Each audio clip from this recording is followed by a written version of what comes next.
യുഡിഎഫിന്റെ പുതിയ സർക്കാർ അധികാരത്തിലേറി ഏതാണ്ട് ഒരു മാസം തികയാറാവുമ്പോൾ ജനങ്ങളെ പറ്റിക്കുന്ന ഒരു സർക്കാരായി, കേരളത്തിലെ ജനങ്ങളെ വഞ്ചിക്കുന്ന ഒരു സർക്കാരായി ഇതിനോടകം തന്നെ മാറിയിരിക്കുക. മോഹന വാഗ്ദാനങ്ങൾ നൽകി, ജനങ്ങൾക്ക് വലിയ പ്രത്യാശ നൽകി അധികാരത്തിൽ വന്ന വി.ഡി. സതീശൻ സർക്കാർ അവർ ജനങ്ങൾക്ക് മുമ്പിൽ പ്രകടന പത്രികയിൽ വെച്ച ഒരു വാഗ്ദാനവും പാലിക്കാൻ പോകുന്നില്ല എന്നുള്ളതിൻ്റെ കൃത്യമായിട്ടുള്ള സൂചനകളാണ് ആദ്യ ദിവസങ്ങളിൽ തന്നെ തെളിയുന്നത്. ഗവൺമെൻറ് വളരെ അഭിമാനകരമായിട്ടുള്ള ഒരു പദ്ധതിയായി കേരളത്തിലെ മുഴുവൻ സ്ത്രീകൾക്കും KSRTCയിൽ സൗജന്യ ബസ് യാത്ര പ്രഖ്യാപിച്ചതാണ്. എന്നാൽ ഇപ്പോൾ പറയുന്നത് കേവലം ഓർഡിനറി ബസ്സുകളിൽ മാത്രം 100 ദിവസത്തേക്ക് ഒരു പരീക്ഷണ അടിസ്ഥാനത്തിൽ മാത്രമാണ് അനുവദിക്കാൻ പോകുന്നതെന്നുള്ളത്. അങ്ങനെയല്ലല്ലോ പ്രകടന പത്രികയിൽ പറഞ്ഞത്.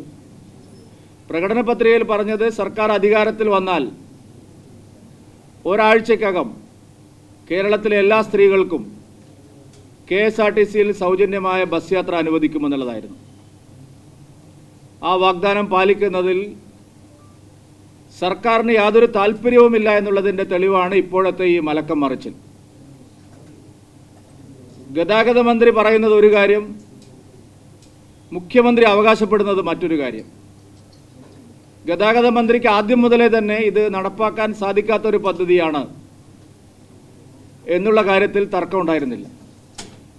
അതാണിപ്പോൾ പരീക്ഷണാടിസ്ഥാനം, 100 ദിവസത്തെ പഠനം, അതും ഓർഡിനറി ബസ്സുകളിൽ മാത്രം എന്നൊക്കെയുള്ള പുതിയ നിലപാടുമായി സർക്കാർ മുന്നോട്ട് വരാൻ കാരണം. എല്ലാ വിഷയങ്ങളിലും സർക്കാർ ഇതുപോലുള്ള നിലപാടാണ് സ്വീകരിക്കുന്നത്. സർക്കാരിനെ അധികാരത്തിൽ കൊണ്ടുവരാൻ ഏറ്റവും കൂടുതൽ സഹായിച്ച ഒരു വിഷയമായിരുന്നു ശബരിമലയിലെ സ്വർണ്ണക്കൊള്ള. ശബരിമലയിലെ സ്വർണ്ണക്കൊള്ളയെക്കുറിച്ച്, ആ കേസിൻ്റെ അന്വേഷണത്തെ സംബന്ധിച്ച് ഒരു കാര്യവും ഇപ്പോൾ സർക്കാർ പറയുന്നില്ല. ഇന്നിപ്പോൾ പുറത്തു വന്നിരിക്കുന്ന വാർത്ത, കേരളത്തിലെ പ്രധാനപ്പെട്ട 10ഓളം ക്ഷേത്രങ്ങളിൽ നിന്ന് തിരുവാഭരണങ്ങൾ കളവ് പോയിട്ടുണ്ടെന്നാണ്. തിരുവാഭരണങ്ങൾ മോഷ്ടിക്കപ്പെട്ടിരിക്കുന്നു. സ്വർണ്ണക്കൊള്ളയിലെ SIT ശരിയായ രീതിയിലല്ല അന്വേഷിക്കുന്നതെന്നായിരുന്നു വി.ഡി. സതീശൻ പ്രതിപക്ഷ നേതാവായിരുന്ന കാലത്ത് മുഴുവൻ പറഞ്ഞുകൊണ്ടിരുന്നത്. സർക്കാർ അധികാരത്തിൽ വന്ന് ഇത്രയും ദിവസം കഴിഞ്ഞിട്ടും ആ പ്രത്യേക അന്വേഷണ സംഘത്തെക്കുറിച്ച് എന്തെങ്കിലും ഒരു നിലപാട് അദ്ദേഹം പറഞ്ഞിട്ടില്ല. സർക്കാർ അധികാരത്തിൽ വന്നാൽ ഉടൻ സംസ്ഥാന ഗവൺമെൻറ് ശബരിമല സ്വർണ്ണക്കൊള്ള കേന്ദ്ര ഏജൻസികൾക്ക് അന്വേഷണത്തിന് വിടുമെന്നുള്ളതായിരുന്നു ഒരു പ്രധാനപ്പെട്ട വാഗ്ദാനം. CBI അന്വേഷിക്കണമെന്നാവശ്യപ്പെട്ടുകൊണ്ട് തിരുവനന്തപുരത്ത് സെക്രട്ടേറിയറ്റ് നടയിൽ നടന്ന പ്രതിഷേധ ധർണ അടക്കം നമ്മൾ കണ്ടതാണ്. വി.ഡി. സതീശൻ അതിൽ പറഞ്ഞത് UDF സർക്കാർ അധികാരത്തിൽ വന്നാൽ പ്രഥമ പരിഗണന ശബരിമലയിലെ സ്വർണ്ണക്കൊള്ള കേന്ദ്ര ഏജൻസിക്ക് വിടും, മുഴുവൻ കുറ്റവാളികളെയും നിയമത്തിന് മുമ്പിൽ കൊണ്ടുവരുന്നതായി. ആ കാര്യത്തിൽ സർക്കാർ പുറകോട്ട് പോയി. നയപ്രഖ്യാപന പ്രസംഗത്തിൽ ഒരു വരി പോലുമില്ല.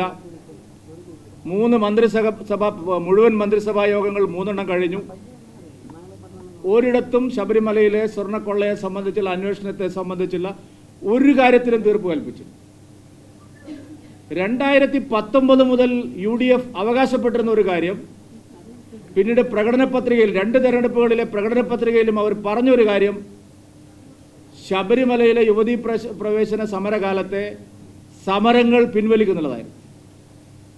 ശബരിമലയിൽ യുവതീ പ്രവേശന വിഷയവുമായി ബന്ധപ്പെട്ട് നടന്ന പ്രതിഷേധങ്ങളുടെ പേരിൽ കേരളത്തിൽ 10,000-കണക്കിന് ആളുകൾക്കെതിരെ കേസെടുത്തിട്ടുണ്ട്. ഒരു കാര്യവുമില്ലാതെ അയ്യപ്പ ഭക്തന്മാരെ ജയിലിൽ അടച്ചിട്ടുണ്ട്. അവർക്കെല്ലാം എതിരായി ഗുരുതരമായ വകുപ്പുകളെടുത്ത് ഇവിടെ കേസ് അന്വേഷണം നടന്നുകൊണ്ടിരിക്കുക. 10,000-കണക്കിന് ആളുകൾ കോടതി വരാന്തകൾ കയറി ഇറങ്ങുകയാണ്. 2019 മുതൽ UDF ആവശ്യപ്പെടുന്നതും 21-ലെയും 26-ലെയും പ്രകടന പത്രികയിൽ അവർ പറഞ്ഞിട്ടുള്ളതുമാണ് ഈ വിഷയം. ശബരിമലയിലെ ശബരിമലയിലെ യുവതീ പ്രവേശന സമയത്തെ സമരത്തിൻ്റെ പേരിലുള്ള എല്ലാ കേസുകളും പിൻവലിക്കും. നിരവധി തവണ UDF നേതാക്കൾ പിണറായി വിജയൻ മുഖ്യമന്ത്രിയായിരുന്ന കാലത്ത് ഈ ആവശ്യം ഉന്നയിക്കുകയും മുഖ്യമന്ത്രിക്ക് കത്തയക്കുകയും നിലപാട് വ്യക്തമാക്കുകയും ചെയ്തിട്ടുള്ളതാണ്. ഈ വിഷയത്തിൽ ഒരു തീരുമാനവും സർക്കാർ എടുത്തില്ല. മലയോര മേഖലയിലെ സാധാരണ ജനങ്ങളെ സംബന്ധിച്ച് ഏറ്റവും പ്രധാനപ്പെട്ട ഒരു വിഷയമാണ് വന്യജീവി സംഘർഷവുമായിട്ടുള്ള ബന്ധപ്പെട്ട പ്രശ്നം. അന്ന് UDF പല കാര്യങ്ങളും പറഞ്ഞിരുന്നു. UDFിൻ്റെ ദേശീയ തലത്തിലുള്ള നേതാക്കളായിട്ടുള്ള രാഹുൽ ഗാന്ധിയും വയനാട്ടിലെ MP ആയിരുന്ന രാഹുൽ ഗാന്ധിയും പിന്നീട് അവിടെ MP ആയിട്ടുള്ള പ്രിയങ്ക ഗാന്ധിയുമെല്ലാം വന്യജീവി സംഘർഷവും അതിൻ്റെ പേരിൽ മരണവും ഉണ്ടാവുമ്പോൾ ഈ LDF സർക്കാരിനെതിരെ ശക്തമായിട്ടുള്ള വിമർശനങ്ങൾ ഉയർത്തിയിട്ടുണ്ട്. അവരന്ന് പറഞ്ഞത് കേന്ദ്രത്തിൽ നിന്ന് ലഭിക്കുന്ന സഹായം ഉൾപ്പെടെ ഒരു കാര്യങ്ങളും വന്യജീവി സംഘർഷം പരിഹരിക്കുന്നതിന് ഈ സർക്കാർ ഒരു നടപടിയും ഒരു കാര്യത്തിലും എടുക്കുന്നില്ല എന്നുള്ളതായിരുന്നു. അവർ വനാതിർത്തികൾ നിശ്ചയിക്കുന്നതിനെ സംബന്ധിച്ച്, വന്യജീവി സംഘർഷം കുറയ്ക്കുന്നതിനെ സംബന്ധിച്ച് ശാസ്ത്രീയമായിട്ടുള്ള ഇടപെടലുകൾ, അത് എനിക്ക് ഓർമ്മയുണ്ട് VD സതീശൻ പറഞ്ഞത്. ഇപ്പോഴത്തെ വൈദ്യുതി കമ്പികൾ മാത്രമല്ല, AI ടെക്നോളജി ഉപയോഗിച്ചുകൊണ്ട് മഹാരാഷ്ട്രയിലും മധ്യപ്രദേശിലുമെല്ലാം സ്വീകരിച്ചിട്ടുള്ള നടപടികൾ, അത്യന്താധുനികമായ നടപടികൾ ഈ വന്യജീവി സംഘർഷം പരിഹരിക്കാൻ സംസ്ഥാന ഗവൺമെൻറ് ഒന്നും ചെയ്യുന്നില്ല എന്നുള്ളതാണ്. മാത്രമല്ല, CNAG റിപ്പോർട്ടിൽ വളരെ വ്യക്തമായി കേരളത്തിലെ വനം വകുപ്പിനെതിരായി, സംസ്ഥാന ഗവൺമെൻറ്റിനെതിരായി ശക്തമായ നിലപാട് പറഞ്ഞിട്ടുണ്ട്. കേന്ദ്ര വിഹിതം, കേന്ദ്രത്തിൽ നിന്ന് ലഭിക്കുന്ന പണം ശരിയായ നിലയിൽ ഉപയോഗിക്കുന്നില്ല, ആധുനിക സാങ്കേതിക വിദ്യ ഉപയോഗിക്കുന്നില്ല, ഫോറസ്റ്റ് ഓഫീസർമാർക്ക് യഥാസമയം പരിശീലനം നൽകുന്നില്ല. ഇവിടെ ഇപ്പോഴും ഒരു മുളവടിയും ഒരു കാലി ടോർച്ചും കൊടുത്തിട്ടാണ് നമ്മുടെ വനപാലകരെ വനത്തിലേക്ക് വിടുന്നത്. പക്ഷെ മറ്റു പല സംസ്ഥാനങ്ങളിലും ഏറ്റവും നൂതനമായിട്ടുള്ള സാങ്കേതിക വിദ്യകൾ ഉപയോഗിച്ചുകൊണ്ട് വന്യജീവികളെ ആക്രമത്തിൽ നിന്ന് രക്ഷപ്പെടാനുള്ള കാര്യങ്ങൾ ചെയ്യുന്നു. ഇവിടെ വനാതിർത്തികൾ നിശ്ചയിക്കുന്ന കാര്യത്തിൽ പാകപ്പിഴ ഉണ്ടായിട്ടുണ്ട്. വനം വകുപ്പ് തന്നെ ധാരാളം കയ്യേറ്റങ്ങൾ നടത്തിയിട്ടുണ്ട്. കേരളത്തിൽ ഏറ്റവും കൂടുതൽ വനം കയ്യേറ്റം നടത്തിയിട്ടുള്ള ഒരു വകുപ്പ് ഇലക്ട്രിസിറ്റി ബോർഡാണ്, വൈദ്യുതി വകുപ്പാണ്. ഇതിനെല്ലാം എതിരായിട്ട് CNAGയുടെ റിപ്പോർട്ടുണ്ട്.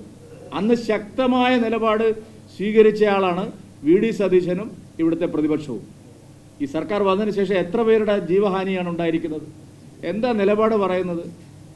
മന്ത്രി പറയുകയാണ് ഏറ്റവും പരിഹാസത്തോടുകൂടി, മുഖ്യമന്ത്രിയും മന്ത്രിയെ മാറിയിട്ടുള്ളൂ, ആന മാറിയിട്ടില്ലെന്ന്. അപ്പോൾ കഴിഞ്ഞ ഗവൺമെൻറ്റിൻ്റെ കാലത്ത് ആന ചവിട്ടിക്കൊല്ലുമ്പോഴും കടുവ പിടിക്കുമ്പോഴും ഇതായിരുന്നോ സർക്കാരിൻ്റെ UDFിൻ്റെ നിലപാട്? അപ്പോൾ ആ പ്രശ്നത്തിൽ സർക്കാർ പുറകോട്ട് പോയിരിക്കുകയാണ്. കർഷകരുടെ ജീവഹാനിയെ സംബന്ധിച്ച് ആരും തന്നെ സംസാരിക്കാൻ തയ്യാറാവുന്നില്ല. പ്രധാനപ്പെട്ട പല വാഗ്ദാനങ്ങളും പാലിക്കാൻ പോകുന്നില്ല. ജനങ്ങളെ വഞ്ചിക്കാനാണ് തീരുമാനം എന്നുള്ളതാണ് ഇപ്പോൾ വരുന്നത്. കോൺഗ്രസിൻ്റെ രക്തത്തിൽ അലിഞ്ഞതാണ് ഈ വഞ്ചന.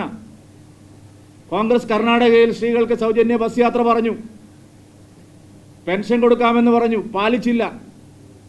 കോൺഗ്രസ് തെലങ്കാനയിൽ മഹാലക്ഷ്മി പദ്ധതി സ്ത്രീകൾക്ക് വേണ്ടി വലിയൊരു പ്രോജക്റ്റ് പ്രഖ്യാപിച്ചു, പാലിച്ചില്ല.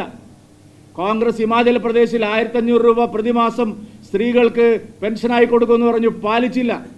എവിടെയെല്ലാം കോൺഗ്രസ് അധികാരത്തിലിരുന്നിട്ടുണ്ടോ അവിടെയെല്ലാം വഞ്ചനാപരമായ നിലപാടാണ് കോൺഗ്രസ് സ്വീകരിച്ചിട്ടുള്ളത്. വാഗ്ദാനങ്ങൾ നൽകുക, തെരഞ്ഞെടുപ്പിൽ ജയിക്കുക, അതിനുശേഷം ജനങ്ങളെ വഞ്ചിക്കുക. ഇത് കോൺഗ്രസിൻ്റെ രക്തത്തിൽ അലിഞ്ഞതാണ്, കോൺഗ്രസിൻ്റെ DNA ആണ്. അവർ കേന്ദ്രത്തിൽ അധികാരത്തിലിരിക്കുമ്പോഴും അവർ സംസ്ഥാനങ്ങളിൽ ഭരിക്കുമ്പോഴും ഇത് തന്നെയാണ് ചെയ്തത്. 60 കൊല്ലം ഈ രാജ്യം ഭരിച്ച അതേ വഞ്ചന അവർ കാണിച്ചു. എല്ലാ സംസ്ഥാനങ്ങളിലും ഈ വഞ്ചനയാണ് കോൺഗ്രസ്. അതേസമയം BJP ഭരിക്കുന്ന സംസ്ഥാനങ്ങൾ നിങ്ങൾ നോക്കൂ. കേരളത്തോടൊപ്പം സത്യപ്രതിജ്ഞ ചെയ്ത സംസ്ഥാനമാണ് ബംഗാൾ. ബംഗാളിൽ സൗജന്യ യാത്ര യാഥാർത്ഥ്യമായിരിക്കുന്നു. ബംഗാളിൽ മമതാ സർക്കാർ തടഞ്ഞുവെച്ച PM ആവാസ് യോജനയിൽ ഒപ്പിട്ടിരിക്കുന്നു. ബംഗാളിൽ PM അർബൻ ആവാസ് യോജനയിൽ ഒപ്പിട്ടിരിക്കുന്നു. ബംഗാളിൽ പെൻഷൻ കൊടുക്കാൻ തുടങ്ങിയിരിക്കുന്നു. എല്ലാം അവരുടെ അക്കൗണ്ടിൽ വരാൻ തുടങ്ങി. നിങ്ങൾ പരിശോധിക്കൂ. BJP ഭരിക്കുന്ന സംസ്ഥാനങ്ങളിലെല്ലാം എന്തെല്ലാം വാഗ്ദാനങ്ങൾ പറഞ്ഞിട്ടുണ്ടോ? ഇവിടെ എത്രയായിരുന്നു ആശാ വർക്കർമാരുടെ സമരപ്പന്തലിൽ പോയി VD സതീശൻ പറഞ്ഞത്? എത്രയാണ് കൊടുത്തത്? ആശാ വർക്കർമാരുടെ സമരപ്പന്തലിൽ പോയി VD സതീശൻ അവർക്ക് നൽകിയ വാഗ്ദാനം എത്രയായിരുന്നു? ഇവിടെ എത്ര കൊടുത്തത്? ഇവിടെ ഏത് വാഗ്ദാനം പാലിക്കാനാണ് സർക്കാർ തീരുമാനിക്കുന്നത്? ഒരു വാഗ്ദാനവും പാലിക്കാൻ സർക്കാർ തയ്യാറില്ല. ജനങ്ങളെ കബളിപ്പിക്കാനാണ് ഉദ്ദേശിക്കുന്നത് എന്നുള്ളതിൻ്റെ കൃത്യമായ സൂചനകളാണ് ആദ്യ മാസത്തിൽ പുറത്തു വരുന്നത്. ഇതിനെതിരായിട്ട് പ്രതിപക്ഷം ഒരക്ഷരം ഇടുന്നേയില്ല. ജി സുധാകരൻ പറഞ്ഞതാണ് ശരി.